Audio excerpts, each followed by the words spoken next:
Here we are on page 9 of the ukulele pages. And number 1, there's a new note, B, second finger on the first string.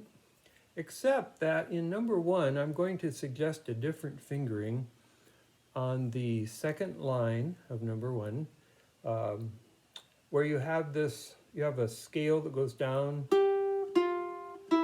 and on that D, I would suggest you play that with your first finger. Finger it with your first finger. Because the next note is back to B, and it's with your second finger. So whenever possible, you try not to use the same finger twice in a row, unless the music calls for you to do that, do something like a slide. So once again, second line, second measure, G, F, E, and then D on the second fret, but with the first finger, and then up to B on the second fret of the first string with the second finger. Okay? All right, so here we go on number 1. 1, 2, ready, go. 1, 2, 3. 2, 4, 2. Open and B, 2, 3. First finger, second finger.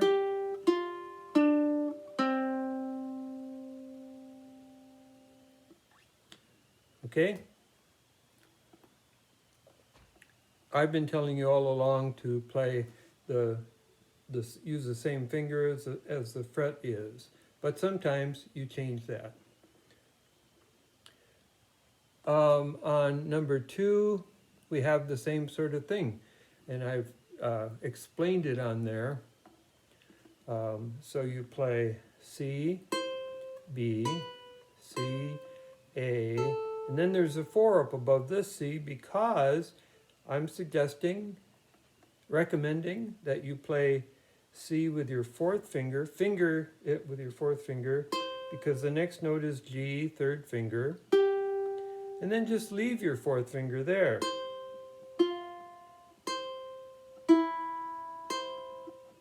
Because here at the end, you have the G again. I don't even think I'll play that one all the way through. You can just work on that. It's kind of an exercise. And number 3 is kind of the culmination, in a way, of these pages up to this point, because it is a C scale.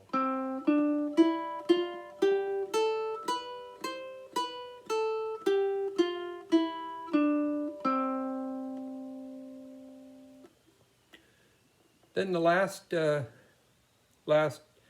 song on here, number 4, is a famous melody by a French composer named Offenbach, and this is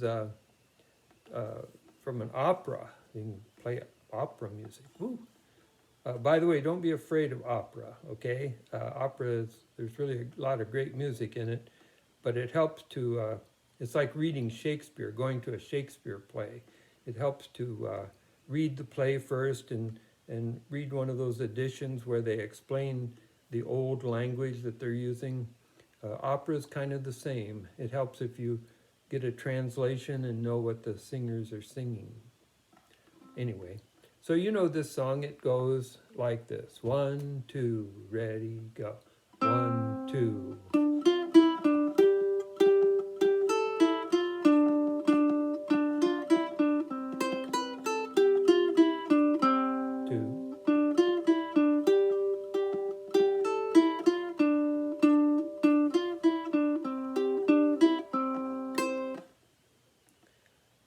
I think there's a new thing, maybe a couple of new things right in the end there.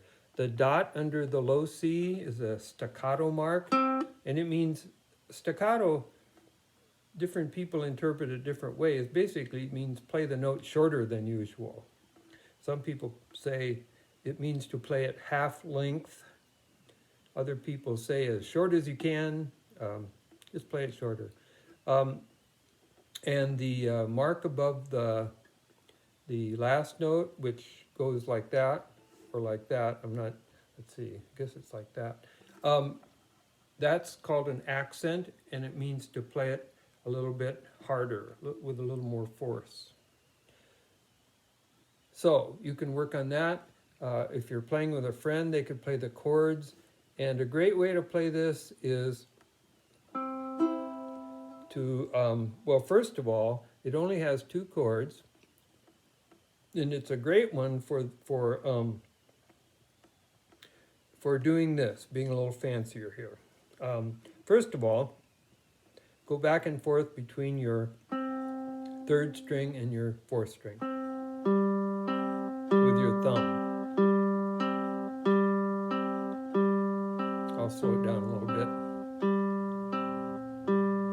So what we're aiming at is playing an 8th note accompaniment.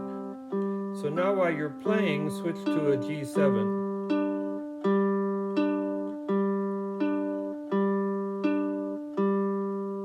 Now, in between those, because we've been playing beats, 1, 2, 1, 2. In between those, play ands. So on the C chord, it'd be 1 and 2 and 1 and 2 and 1.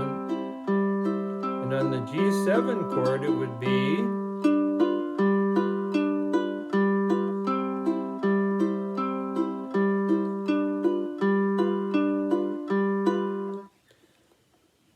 so the only place where this might get a little tricky is the next to the last measure. You have a beat of C and a beat of G7.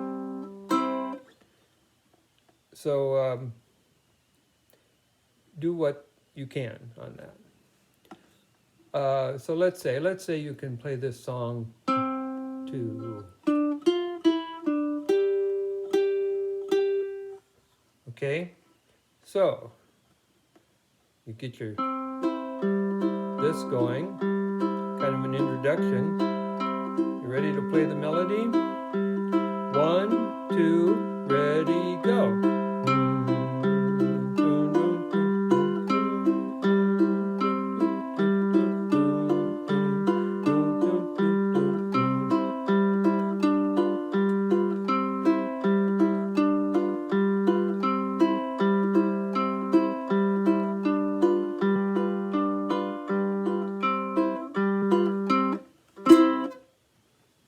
C chord in the end. All right, that's it for page 9. See you on page 10 sometime.